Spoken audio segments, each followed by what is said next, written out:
Hello, my name is Ben Gotschall. That's Gotschall. In addition to being a fourth-generation rancher who grew up in the Sandhills where my family still lives, I'm also part-time director of pipeline outreach for Bold, Nebraska.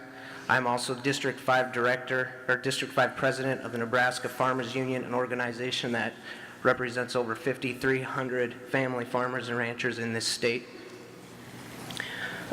And part of my job as pipeline outreach director, I've seen the pipeline route from Texas to Nebraska, and I've visited with landowners from Montana, North Dakota, South Dakota, Nebraska, Kansas, Oklahoma, and Texas, not only along the existing Keystone 1 route, but also along the proposed Keystone XL route.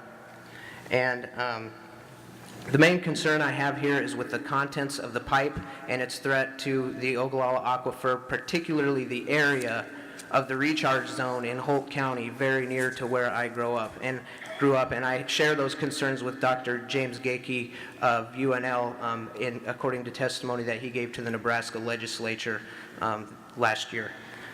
This diluted bitumen, as it's referred to in the FEIS and as it is, can be called by other names such as crude oil, but it is an unknown substance. There are no MSDS sheets on this substance in the FEIS, and there are no known studies that have been performed on its effects to groundwater. Like Dr. Gakey and other professors at UNL, such as Dr. John Gates, I believe that this substance's performance in an aquifer should be studied, and I don't think we should compare the studies to studies done in Bemidji, Minnesota, which is 500 miles away from here, when our own scientists are telling us that the Ogallala Aquifer varies so greatly just 10 feet away from the pipeline that generalized statements such as the one made by Ms. Heidi Tilquist earlier about the purported safety of this project can't be verified as fact.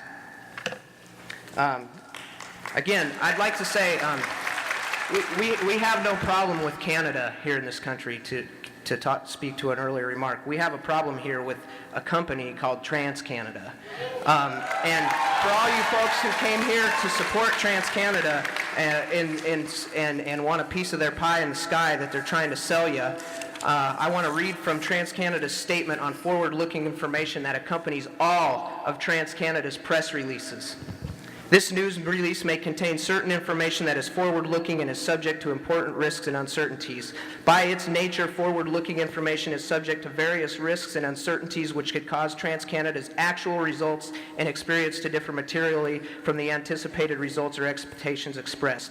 Readers are cautioned to not place undue reliance on this forward-looking information which is given as of the date it is expressed in this news release or otherwise, and not to use future-oriented information or financial outlooks for anything other than their intended purpose. TransCanada undertakes no obligation to update publicly or revise any forward-looking information, whether as a result of new information, future events, or otherwise, except as required by law. I do not trust TransCanada, and neither should you. Thank you.